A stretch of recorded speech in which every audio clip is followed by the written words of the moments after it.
આજે આપણે આવી ચૂક્યા છીએ મહેસાણા જિલ્લાના સતલાસણા તાલુકાના ભીમપુરની નજીક આવેલ કુદરતી સૌંદર્ય વચ્ચે અરવલ્લીની ગિરિમાળાઓ વચ્ચે આવેલ તારણ માતાજીના મંદિરની મુલાકાત કરવા માટે. અને જોડે જોડે અમે તમને અહીંયા બહુ જ સુંદર અને મજાનું જંગલ આવેલું છે, તો જંગલ બતાવીશું અને તારણ માતાજીના દર્શન કરાવીશું. તો આવો સૌ સાથે મળીને તારણ માતાજીના દર્શન કરીએ અને તેની મુલાકાત કરીએ.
આગળ કહ્યું એ મુજબ ફાઇનલ જગ્યા ઉપર આવી ચૂક્યા છીએ. અહીંયા બહુ સુંદર અને રળિયામણો માહોલ છે, કુદરતી વાતાવરણ છે. કુદરતી વાતાવરણની વચ્ચે તમે જોઈ રહ્યા છો અહીંયા વાંદરાઓ પણ બહુ જ છે અને આજુબાજુ બહુ જોરદાર કુદરતી લોકેશન છે. તો આપણે હવે અહીંયાથી ઉપર જઈશું અને તારણ માતાજીના દર્શન કરીશું અને તમને પણ દર્શન કરાવીશું. તો આવો સૌ સાથે મળીને તારણ માતાજીના દર્શન કરીએ અને આપણા જીવનને ધન્ય કરીએ.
ફાઇનલી ઉપર જે જગ્યાએ મંદિર છે અને જે જગ્યાએ ધૂણી આવેલી છે જગ્યા ઉપર આપણે પહોંચી ચૂક્યા છીએ. તો આવો અંદર જઈને માતાજીના દર્શન કરીએ. અને સાઈડમાં હું તમને બતાવું, અહીંયા બહુ જોરદાર હાલ વરસાદનું વાતાવરણ છે.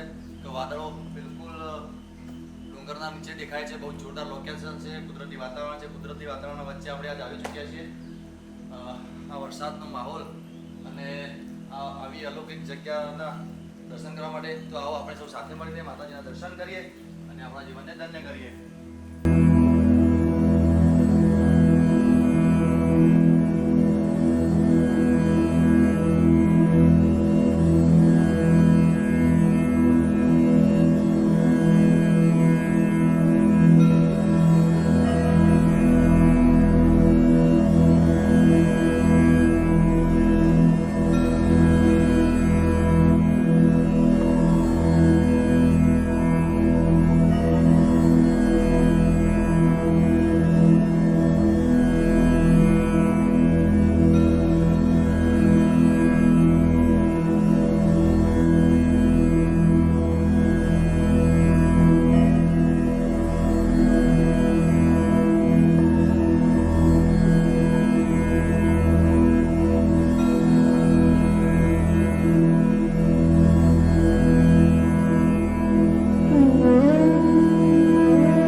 આગળ જે ગુફામાં દર્શન કર્યા એ ગુફામાં ધારણ માતાજીનો બેસણા હતા અને અહીંયા જે તમે સામે જોઈ રહ્યા છો એ અહીંયા ધારણ માતાજીનું મંદિર છે.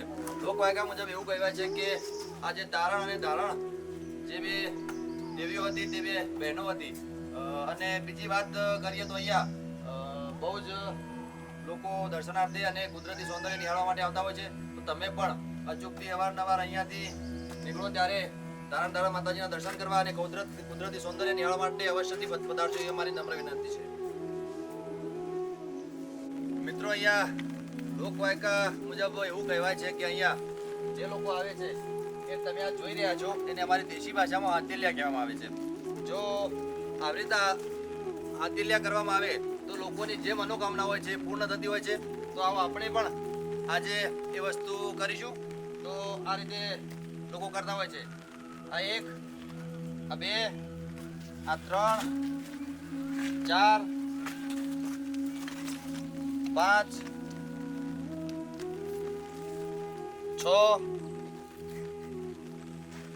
અને આ 7. આ રીતે સાધ્યલિયા કરવામાં આવે. જો સાધ્યલિયા તમારા એમના એમ ઊભા રહે તો તમારી હર મનોકામના માતાજી પૂર્ણ કરતા હોય છે. તો આપણે પણ આજે વસ્તુ કરી છે અને તમે પણ આવી રીતે આવો તો આ વસ્તુ કરજો અને તમારા જીવનને ધન્ય કરજો અને માતાજીનો દર્શનનો લાવો લેજો એવી અમારી નમ્ર વિનંતી છે.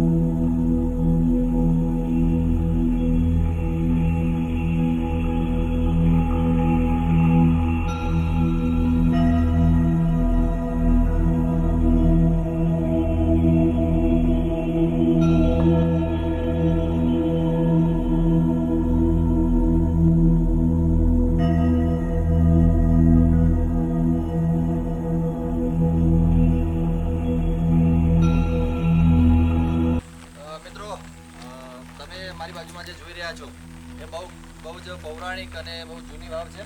આ જૂની વાવ વિશે એવું કહેવામાં આવે છે કે આ વાવ કેટલી ઊંડી છે એ કોઈ લોકોને ખબર નથી અને બહુ જ વર્ષો જૂની આ વાવ છે.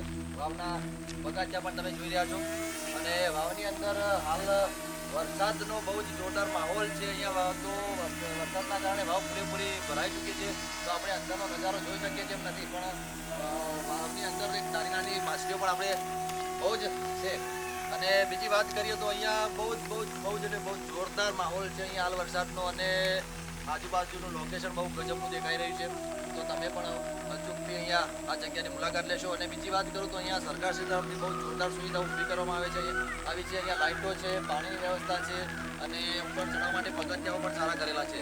તો તમને અહીંયા આવો તો કોઈ તકલીફ પડે એવી નથી. તો અચૂકથી તમે આ જગ્યાની મુલાકાત લેશો એ મારી નમ્ર વિનંતી છે.